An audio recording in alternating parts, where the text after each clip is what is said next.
do Facilitando a Medicina, tudo bom com vocês? Eu sou Cleverson Dovec e a gente vai para mais uma aula referente à virologia. Então, se eu te ajudar de alguma forma e você quiser receber mais informações, se inscreve no canal e deixa o seu joinha e vamos ao que interessa.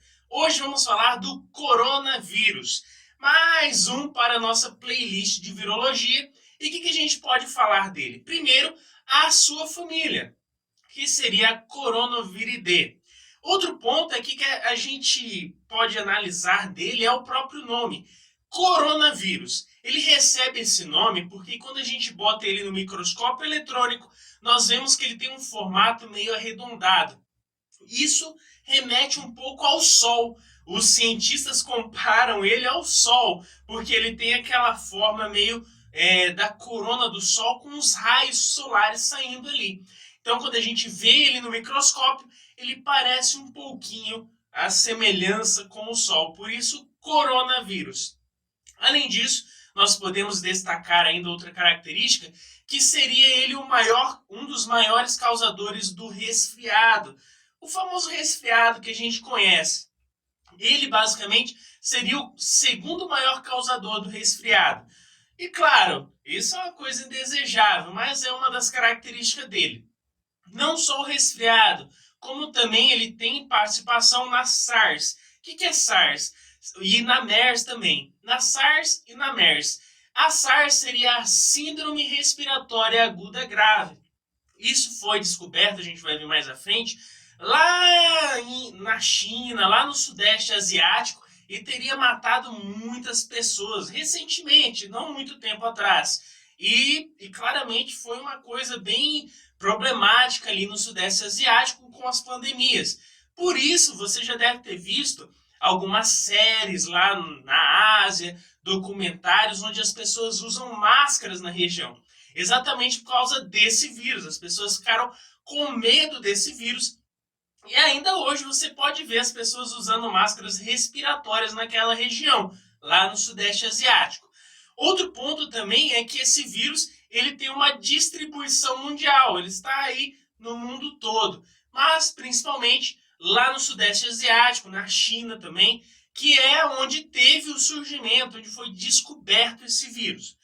Outro ponto, já que a gente falou da SARS, a Síndrome Respiratória Aguda Grave, ela foi descoberta exatamente na China, lá em meados ali de 2002, não é muito tempo atrás, é recente.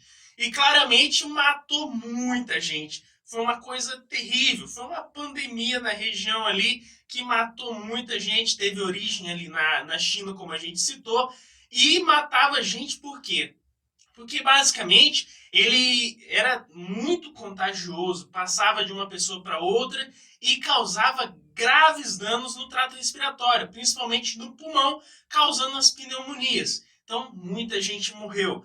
Tanto é que a situação foi tão grave que a Organização Mundial da Saúde, a OMS, teve que intervir para tentar ali ajudar a população com métodos de higiene. Então, se a gente fala isso, os métodos de higiene, lavar as mãos, foi também um processo de isolamento das pessoas que estavam com os vírus, né? Porque claramente, por meio da fala, eu posso transmitir esse vírus. Então, existia o recrutamento dessas pessoas para evitar a transmissão. E claro, essa transmissão podia ser do contato direto, por meio da fala, pode ser porque tosse, o espirro, tudo isso seria um processo de transmissão, onde eu libero partículas virais para outra pessoa e aí já era, ia transmitindo de uma pessoa para outra. Ou eu ia lá, cumprimentava a pessoa levava essa mão aos olhos, a região dos olhos, ou na boca, e aí também teria essa forma de transmissão. Então a OMS chegou lá com métodos de higiene, as máscaras também foi uma forma de auxílio. Então tudo isso foi ali uma coisa traumática para a região do Sudeste Asiático. Outro ponto ainda que a gente tem que destacar seria a estrutura do coronavírus. Nós já falamos que no microscópio eletrônico ele vai ter basicamente sua forma que seria coronada ali, basicamente parecido com o Sol. Então ele teria essa forma meio arredondada, os cientistas meio que forçam a barra querendo falar que ele parece com o Sol, mas tem certa semelhança sim. E claro, qual o tamanho desse vírus? Ele não é um vírus aí, tem que ser no microscópio eletrônico, ele tem entre 80 a 160 nanômetros, é bem pequeno. E claro, entre suas estruturas nós podemos dizer que ele tem um envelope viral. É uma coisa importante porque a gente sabe que o envelope ele é uma estrutura do vírus, porém é facultativo. Alguns vírus o possuem e outros não. No caso do coronavírus, ele tem esse envelope viral. E outro ponto é o seu genoma, ou seja, o material genético desse vírus, que seria de RNA com polaridade positiva. Então ele teria esse material genético. Agora, ele possui glicoproteínas que estariam na membrana desse vírus e claramente tem certa participação na fisiopatologia, já que ele pode ativar o sistema imunológico do hospedeiro que foi invadido.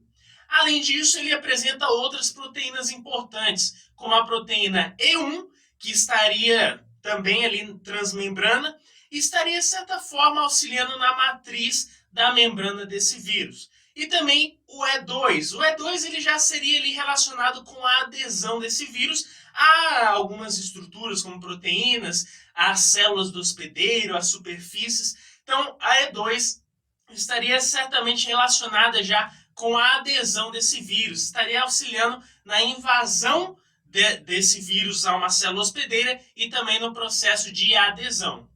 Agora, como seria o processo de invasão desse vírus em um caso de um resfriado, por exemplo? Primeiro, ele invade a nasofaringe, a região do epitélio respiratório. A partir dali, ele começa a destruir alguns cílios. Nós sabemos que algumas partes do nosso epitélio respiratório é ciliado. Está ali para quê? Para auxiliar na limpeza desse trato respiratório e mandar as impurezas para fora. Porém, esse vírus ele consegue destruir algumas partes desses cílios e a partir desse processo de destruição, o corpo percebe, opa, está destruindo os cílios, tem alguma coisa errada. E aí eu ativo o meu sistema imunológico. Ativou o sistema imunológico, as citocinas serão liberadas, células de defesa serão recrutadas para aquele local para tentar destruir esse vírus, e aí está feito o problema. Ocorre o processo inflamatório. E aí vem os sintomas: secreções, coriza, congestão nasal, edema, tudo que a gente conhece como um resfriado.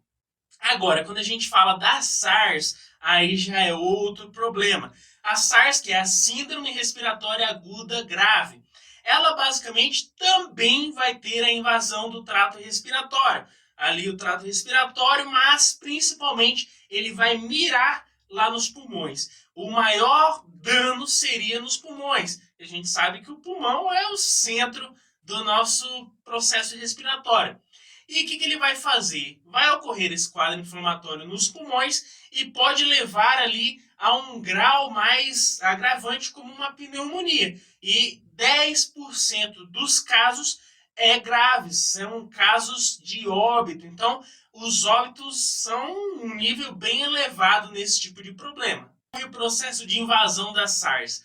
Inicialmente, ele invade o epitélio respiratório, ele mira nos pulmões, a partir dali ele consegue fazer uma invasão do interstício e consegue se disseminar. Ele consegue ir para todo o corpo, cai na circulação sanguínea. Então, a partir daí a gente já consegue ver, tem vírus no sangue e pode ter até mesmo nas fezes, ocasionando as diarreias. Essa pessoa pode ter anemias, pancitopenia. Então, são vários problemas ocasionados por causa dessa SARS. Agora, já que a gente falou de resfriado, da SARS, quais seriam as manifestações clínicas? É simples. Primeiro, o resfriado, ele teria uma incubação basicamente de 2 a 3 dias. E os quadros clínicos seriam de coriza, congestão nasal, febre, mal-estar, aquilo que a gente já conhece de um resfriado. Já a SARS, que é a Síndrome Respiratória Aguda Grave, ela teria uma incubação mais alongada, seria entre 4, 5 até 15 dias. É um tempo bem considerável.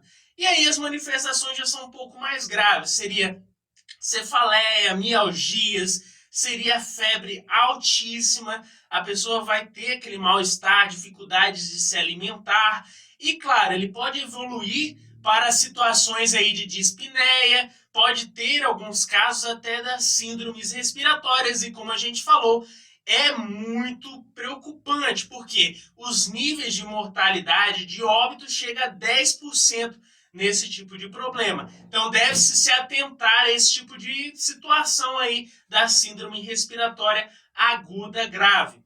Quanto ao diagnóstico, nós podemos fazer a análise clínica desse paciente, que seria através do que o médico vê, o que está acontecendo com aquele paciente, o que ele está sentindo, o laudo, que seria clínico, mas também o exame laboratorial, que o mais eficiente, se assim a gente pode dizer, seria o PCR. Agora, quanto ao tratamento, não existe um tratamento específico ainda. Qual é a solução? Apenas um tratamento que seria sintomático ou de suporte. O paciente está com dor, vou lá e dou um analgésico. Está com muita febre, vou lá e dou um remédio para ajudar esse paciente na febre. Então seria apenas um tratamento sintomático ou de suporte. Não existe ainda até hoje, 2018, um antiviral específico para ajudar esse paciente e nenhuma vacina. Agora, existe a prevenção. E qual seria? Métodos de higiene, como o povo lá do Sudeste Asiático fez. Higiene, lavar as mãos sempre que cumprimentar as pessoas, não levar a mão à boca, pegando em objetos onde seja público, e evitar locais com muitas pessoas, que estejam fechados ali principalmente. Então, pessoal, com isso fizemos mais um resuminho. Se eu te ajudei, deixa o seu joinha e se inscreve aí no canal. Valeu?